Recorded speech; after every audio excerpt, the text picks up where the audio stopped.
amores, eu sou Janine, professora de redação da Rede Cromes de Ensino, e eu vou conversar com vocês, junto com os meus amigos, sobre redação Enem 2021. Qual que foi o tema? Invisibilidade e registro civil, garantia do acesso à cidadania do Brasil. Vamos conversar com Mari. Olá. E Filipite. Oi, gente. A respeito desse tema, sob o viés de abordagens possíveis para argumentação e propostas de intervenção. Vamos lá?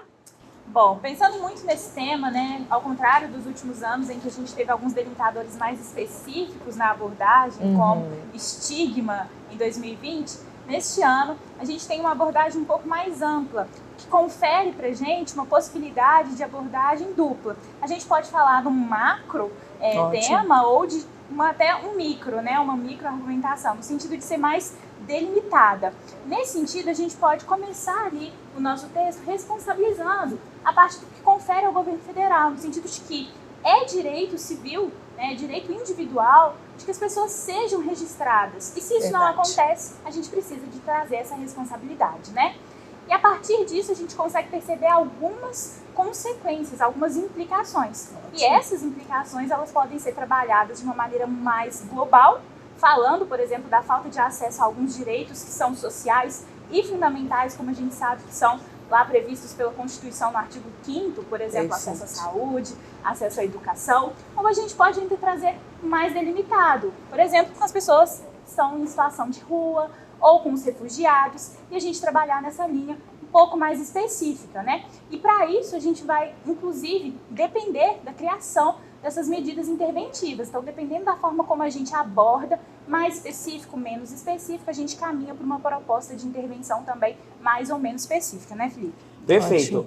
A proposta de intervenção depende da estratégia que você utilizou no seu desenvolvimento. Isso. Então, a gente pode pensar que os cartórios que são os responsáveis pelo registro das pessoas, ele é um agente válido, né? O cartório é um agente válido, e o IBGE também. Por quê? O IBGE é o responsável por mapear, por localizar essas pessoas sem o registro, para entender qual é a demanda delas. Uma pessoa sem registro, ela não vai fazer Enem, ela não vai ter garantia, às vezes há um benefício do governo. Então, auxílio emergencial, por exemplo. Auxílio emergencial. Acesso a um hospital. Acesso a um hospital. Então a gente tem que pensar no IBGE, nos cartórios, como esses agentes. Uma ação que a gente, inclusive, colocou na nossa redação ideal, digamos assim, é a criação de um cartório móvel. Nossa, né? Seria eu uma achei. fiorina, assim, um carro passando pela rua, registrando as pessoas, tentando primeiro localizar. O mapeamento é interessante, óbvio, né? Como é que você vai encontrar a pessoa? Né? Só sair de carro? Não é bem assim. Mas esse cartório móvel, a partir do momento que você sabe onde essas pessoas estão localizadas, ele registraria os indivíduos, ele colocaria essa documentação em dia, regularizaria a situação delas e teria um efeito de fazer com que essas pessoas tivessem a plenitude dos seus direitos garantidos, assim como o artigo 5º prevê, assim como dito pela Mariana. Conferindo uma cidadania, né, a essas pessoas. A essas pessoas. Trazendo a visibilidade para o contexto da vida delas. Acho que né? o mais importante da proposta de intervenção é que o aluno tenha entendido isso, né? O participante tenha entendido que você tem que resolver o problema. E o que você tem que resolver? Essa ausência de direitos que a invisibilidade, por meio, né, da ausência do registro civil, causa à pessoa. Sim, a gente tem milhões de pessoas que não têm o registro civil garantido, não tem certidão de nascimento, e isso é muito sério, né? Eu estou pensando aqui em 3 milhões, segundo o último censo de 2015 do IBGE, então é uma parcela relevante da nossa sociedade, e essa ideia que os meninos trouxeram aqui do cartório móvel, eu falei assim, nó, criativo, viu? Mas a gente sabe que a proposta de intervenção não necessariamente precisa ser criativa, mas se você é uma pessoa que tem boas ideias, você pode levar toda a sua criatividade, porque essa é a parte que pede de você qual a ação que você acha melhor, né? Isso é muito interessante. Essa parte do cartório móvel me lembrou muito a delegacia móvel, né? Que a gente vê frequentemente, está mais próximo de nós aqui da zona urbana, mas pensa na zona rural, uma pessoa que não mora bem isolada, não tem a possibilidade de chegar num cartório facilmente como a gente tem, né? Então, assim, pensar nessas pessoas é muito importante e o Estado pode chegar até elas, porque quando a gente vê delegacia móvel, é o Estado chegando mais próximo da gente.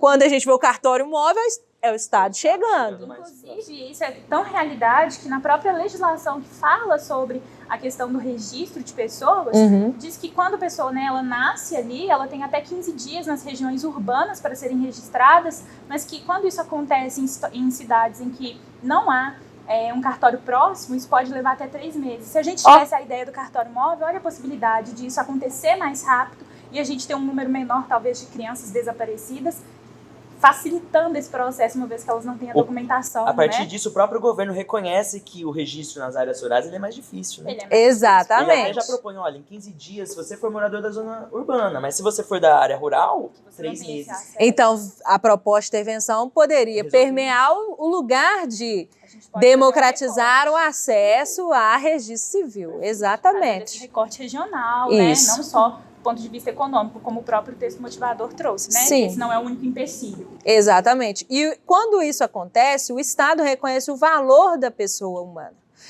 O valor da pessoa, reconhecer a humanidade, reconhecer a pessoa como ser, é muito importante para nós, principalmente quando a gente fala de direitos humanos aplicados, né, à prática. Me lembrou até do cidadão de papel, né?